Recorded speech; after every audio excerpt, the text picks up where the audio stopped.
common question that we often get from clients is how assets are taxed at death. I'm going to touch on a few of the pieces of information that you need to know about different categories of assets and how they're taxed.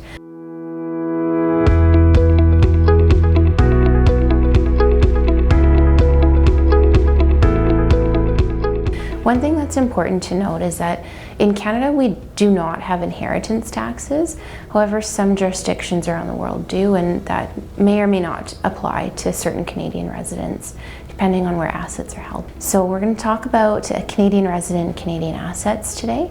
We're going to talk a little bit about non-registered assets, registered accounts, and just some things to be aware of with beneficiary designations on those accounts if applicable. Many provinces and territories do apply probate fees to estates, and taxation for everybody, whether or not probate fees apply, it's a really important topic to start thinking about for yourself and for your family. Let's talk about non-registered accounts. On death, assets in a non-registered account are deemed disposed the day of death, and this often will trigger capital gains or capital losses or both. And taxation on these gains or losses are going to be applied at the level of the estate, the individual that's deceased. So capital losses, if those are applicable, can actually be applied to any income in the year of death and potentially other years. Speak to your accountant about that. Capital losses can be used against other forms of income, not just capital gains. Registered accounts are eligible for beneficiaries to be designated, and many people choose to designate beneficiaries that will receive the proceeds of their registered account at death. If a rollover provision is available, such as to a spouse, there's no taxation that needs to be addressed at the time of the deceased's passing, as the assets in the registered account will essentially roll over to the spouse at the time of death.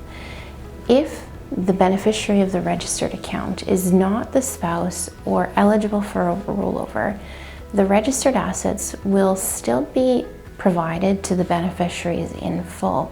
However, it's very important to note that taxation does still occur on the full value of the registered account at the level of the deceased. If the registered account, for round numbers, is worth $100,000 on the date of death, with two beneficiaries for which the rollover does not apply, each beneficiary will receive $50,000, and the estate still needs to pay tax on the $100,000 of deemed income for the deceased.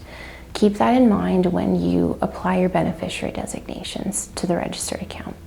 A tax-free savings account can have both a successor holder named, which can only be one's spouse, as well as contingent beneficiaries. It's not common that people consider adding contingent beneficiaries to a tax-free savings account if their spouse is named successor holder already. However, we have seen many circumstances where one loses testamentary capacity later in life, and their successor holder is deceased, their spouse is deceased, and they can no longer then name or add beneficiaries to their tax-free savings account.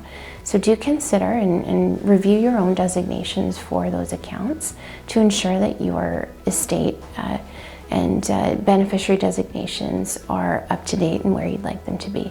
Of course, a tax-free savings account does not have tax applied, and so if beneficiary designations have been elected, the dollars in a tax-free savings account will be distributed accordingly with no taxation necessary at any point. Estate planning is very complex, and we've just touched on a couple of issues today. There's a lot more to it, and all estate planning should be considered in context of your goals and your objectives. Please do reach out to us. We're happy to connect you with a lawyer and answer any questions that we're able to help you with.